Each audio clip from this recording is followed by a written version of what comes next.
Hi guys, in this video we're going to be looking at albums released in the 90s from bands that started in the 80s, and links to the original list will be in the description down below.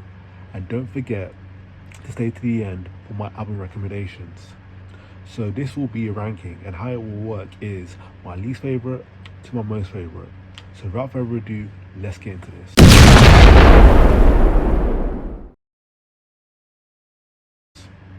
There was hardly any room for prog or power metal in the musicscape of 1993, but Sabotage didn't care. Sabotage's seventh full-length album was especially inspired. Edge of Thorns always happened to be the last album recorded by guitarist Chris Oliva before his untimely demise, but he's brilliant throughout.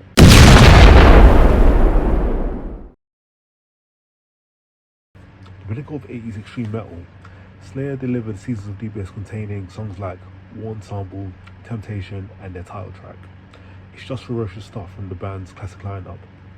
Hair metal may have been going extinct right before our rise in 1990, but thrash was still on fire.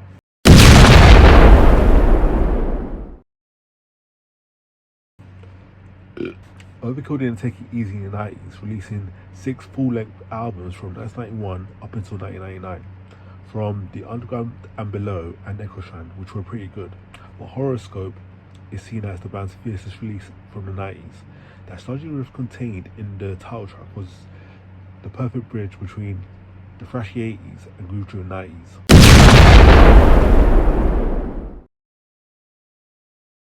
Motorhead proved that they still had energy on this album. It was released in 1991. The band's ninth album somehow crammed classic songs like Going to Brazil onto the same record as a punk rock tribute to the Ramones, as well as a slow, soulful ballad about World War I.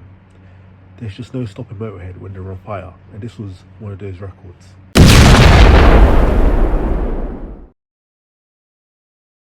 King Diamond's overtly theatrical The Eye came out at the beginning of the 90s, but let's just focus on Merciful Fate's decade ending 9. Hank Sherman was really onto something here, bursting out more fat riffs than any new metal band of the time. Like Judas Priest's Painkiller, more of that later. This album was returned to form, and it was just proved, if it ain't broke, don't fix it.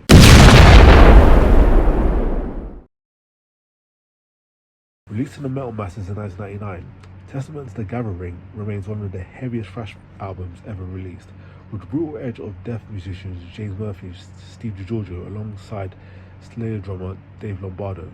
This album was just bursting with hostility from start to finish.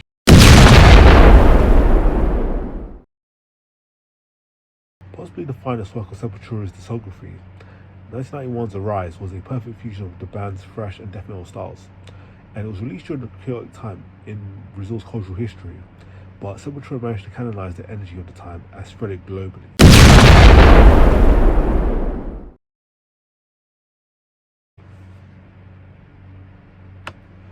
There were a few thrash albums that could legitimately rival the greatness of Metallica's Master of Puppets, and Megadeth illustrated that in 1990. Rust in Peace is a 10 out of 10 album, filled to the brim with genius of Mustaine, Ellefson, Friedemann, and Mentor.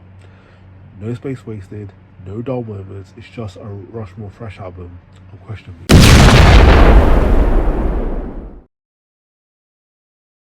Contributing to the lore of thrash in 1990, Creator released Coma of Souls at the beginning of the decade. It was like every 80s thrash lesson had been learned by the German powerhouse band, culminating in one of the most warlike, totalitarian albums of the time.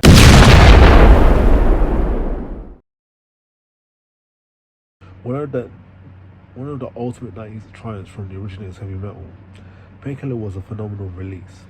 It included the back rip for Judas Priest that dominated the early 80s and proved the longevity of classic British heavy metal, even as grunge began to get popular. So before I go, here are some album recommendations.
So yeah, guys, let me know in the comments down below how you would rank these albums.